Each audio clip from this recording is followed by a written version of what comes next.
Everybody.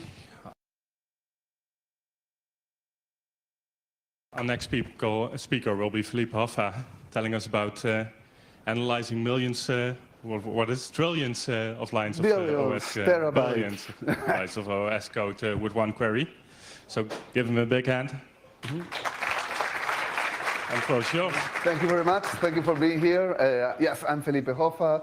I joined Google 6 years ago as a software engineer. Then I became a developer advocate. That's basically a software engineer with a license to speak. And today we're going to analyze a lot of data from GitHub that we have shared so you can do this analysis too as quickly as possible, maybe in the next 5 minutes after the talk. So what do you see here when you look at this? Source code, great. But there is way more here. There is data. Let me zoom here. We have a year, we have a license, we have, oh, this is Python code that is importing from certain future features. We have certain imports that we are doing. And then if we look at the big picture, we also see metadata like number of stars, number of forks, pull requests, how many people have contributed to this piece of source code. So what I see here is a lot of data. And I wrote it with a big font because this is big data. Thank you, Boris, for... So who wants to analyze GitHub?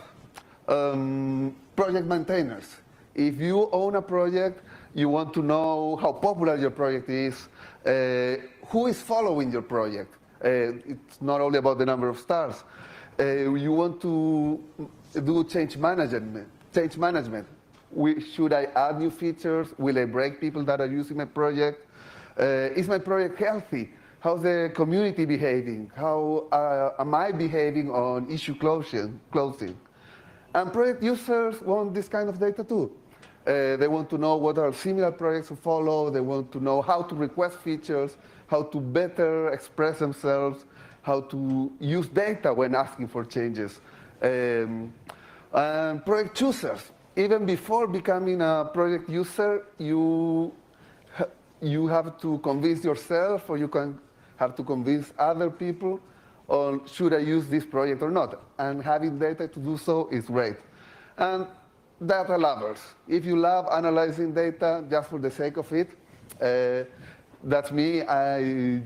Hopefully you too.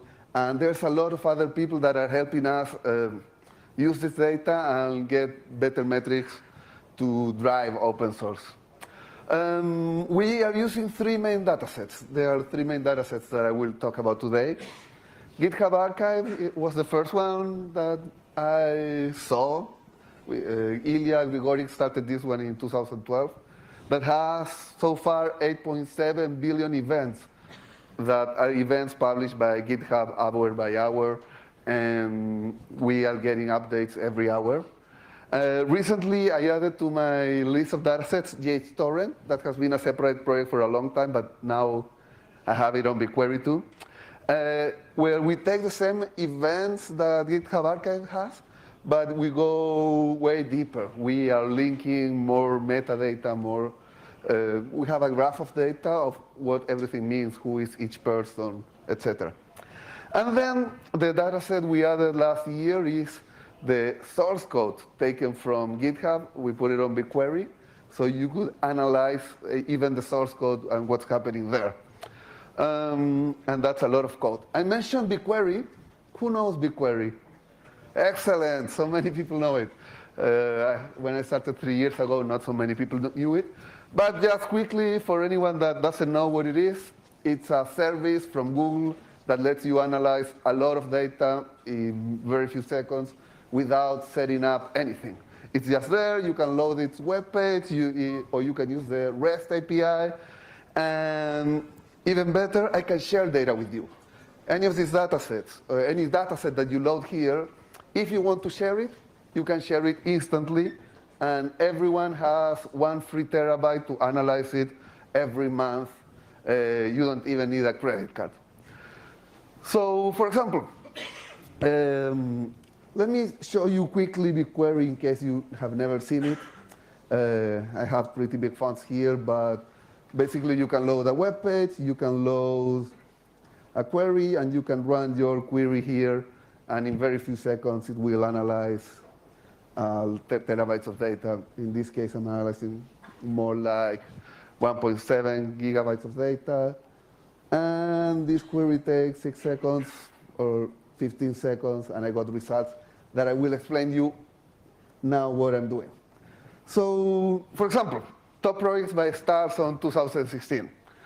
That's a simple query. Let's look at all the watch events during 2016. We run it, and we get that the top project by stars was FreeCodeCamp, followed by Google Interview University, Vue.js. But things are not so simple if you want to do things. Is this the real number of stars that each project got? Turns out people can star and star, star and star a project many times, and we are counting those events. So sometimes you want to think your queries a little more, and you want to add, for example, let's deduplicate the number of stars. Let's count the distinct number of users. And yeah, then each project has less stars, but more real count. And what I want to highlight here is that you have the freedom to count things as you wish. Don't stop with the first number. Always try to go a little deeper. Once you have stars, you might want also to know more about the people starring you. 1,000 stars on this project are not the same of 1,000 stars for a different project, because people have different interests. And you can start doing queries like this, where here, for example, the query just ran outside. I'm taking everyone that started TensorFlow during 2016, and I'm counting all of the other projects they start. And I'm taking out anyone that also started FreeCodeCamp just because it's so popular that my results get a little mad. So I'm free to add and extract and change the way I'm counting things. And yeah, it's pretty cool because I kind of start from TensorFlow, and then I start building a graph where people also start TensorFlow models, Café, Keras, Google Interview University, Scikit, CNTK. And the results make sense. If you want to run it for your project, I'm happy to show you how later, or you can find it on the slides. And then you will start wondering, if you're thinking about stars, how did people arrive here? Where did my 3,000 stars come? And it turns out, if you look at the flow stars, they are mostly discrete events. You get a lot of stars in 2 or 3 days, and then everyone disappears.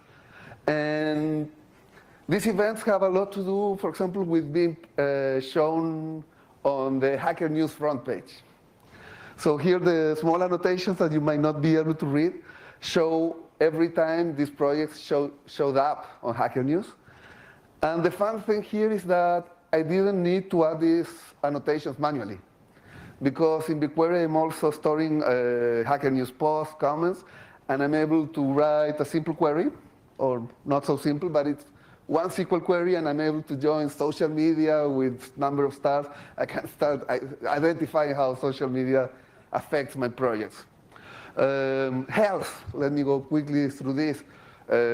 Let's find projects, how many issues they have, what's the rate of closure of issues, how's the engagement of the community, what are the best way of getting my issues action.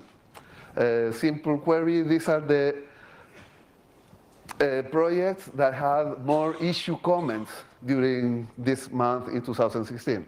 And Kubernetes has a lot of comments. Spark you might know, or OpenShift you might know. But then also we have Sauron demo, and no one knows this project, but it got so many comments, so maybe we are counting things wrong.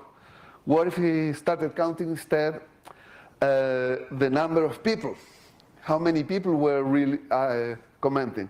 And then we can start looking at metrics like, oh, how many comments each author wrote. So in this chart, I have that from big projects with more than 400 people commenting on issues, what are the projects that had more comments per author. And Kubernetes shows a high degree of community involvement. People that comment here write at least 18 comments per author. I'm removing robots because that's another important thing to remove. And you can see other projects that also have a lot of engagement. But it differs a lot project by project. And you can go even deeper. It's more than numbers. You can do text analysis. Here is a simple query to look at the top 4 initial words to start an issue. And the top way to start an issue on GitHub during this month was, it would be nice, followed by, is it possible to, you can see the rest. And yeah, people are really nice when they ask questions, but issues get different closure rate depending on what kind of issue do I file. It would be nice, get a 56% closure, versus is it possible to, gets a 74%. And if you start looking at patterns, there are better ways of asking things. I'll come back to questions later if I have time. Very quick question. Is number 7 real? Is number 7 real? So that the humans. Yes, it's real. There's a place where I have to deduplicate.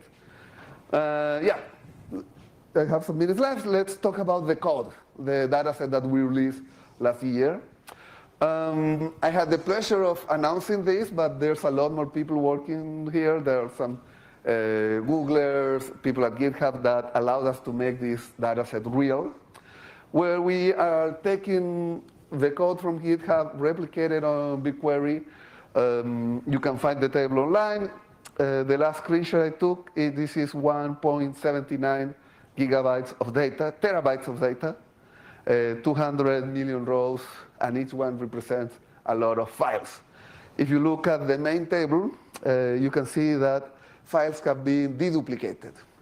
The idea that is basically a hash of the content of the files. We have the size of each file, the content, so you can see the source code, if it's a binary or not binary file, and the number of copies. So when I say we have 46 terabytes of code, I'm basically multiplying the number of copies that each file has by its size, and that's how I arrived to 46 terabytes. There are some rules when you want to work with this data set. It only has text files that are less than 1 megabyte, only 1 copy of each file. If you want to know all of the paths that each file has, you can join it with the table files.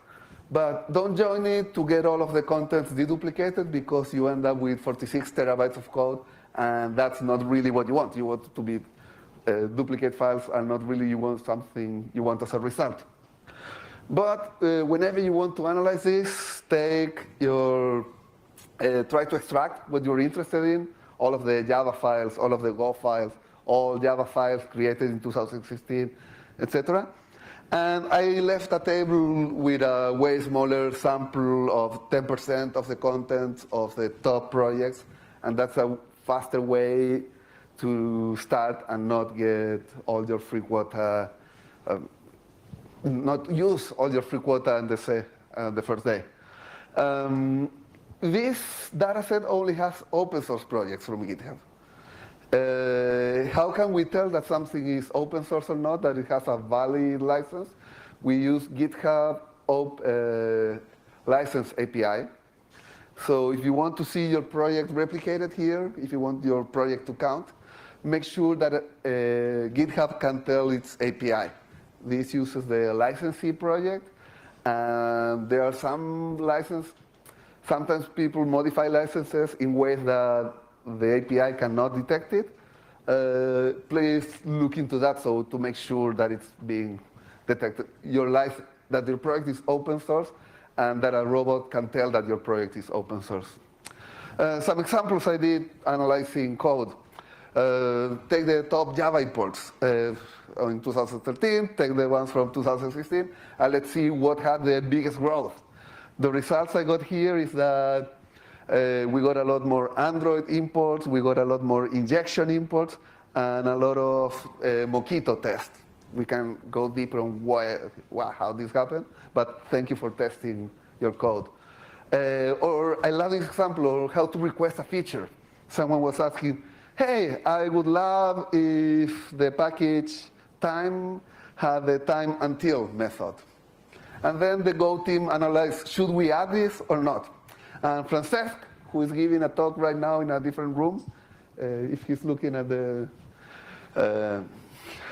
live stream, Francesc just wrote a query and saw that at least 2,000 projects written in Go would benefit from adding this method. And thus, the method was implemented and it's going live next month. And this is a real good way of asking for features. Use the data behind it. Am I out of time? Yeah, sorry, Felipe. Whoa. That's all the time we have. Thank you very much for your talk. Well, So give you a big hand. The rest of the slides are online if you need them. Felipe, where can the people find you if they have questions? Yes, please, find me, find the talk, I have links and everything else. Sorry for taking a little longer. Thank you very much.